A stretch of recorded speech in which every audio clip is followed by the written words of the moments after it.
My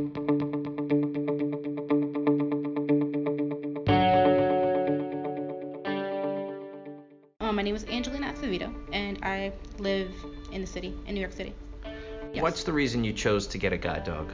One of the reasons is because I used a cane and I had a veering problem, and I felt that I was very slow walking with my cane, and I wanted to be faster and be able to move and not hit so many obstacles and or trip over cracks on the floor. So I felt like getting a guide dog was the best way to go.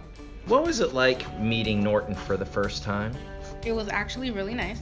So Dan came in the room with Norton, and he's like, "Here you go." He handed me the leash, and Norton's like wobbling around the room. Oh, he's the cutest dog.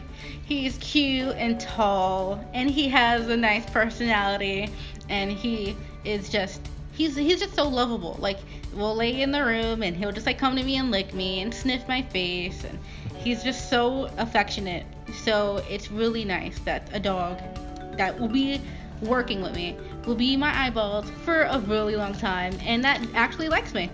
Tell me a little bit about how the training was and how it did everything match up with what you were expecting.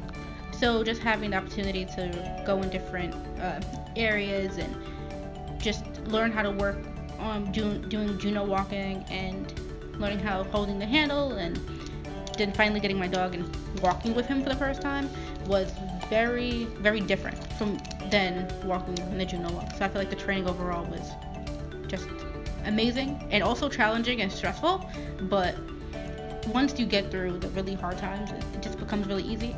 Can you tell me what it was like crossing the street with Norton for the first time?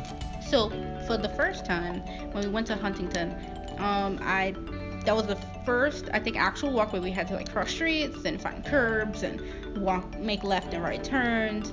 That was different because I'd never done it before, but also the feeling of the harness and being able to move with the dog. I had that issue because I didn't know that I had to like always follow him in the right direction, or I was concerned about him getting distracted.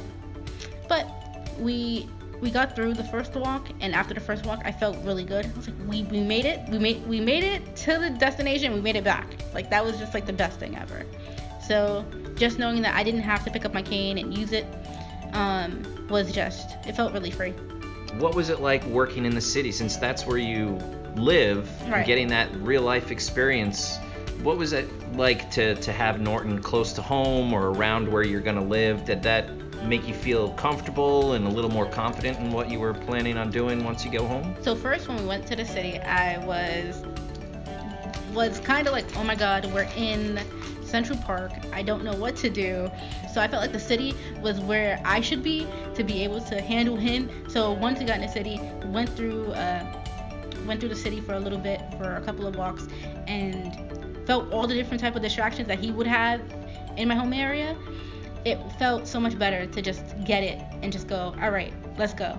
It felt like I flowed more than I did when I was in Long Island. So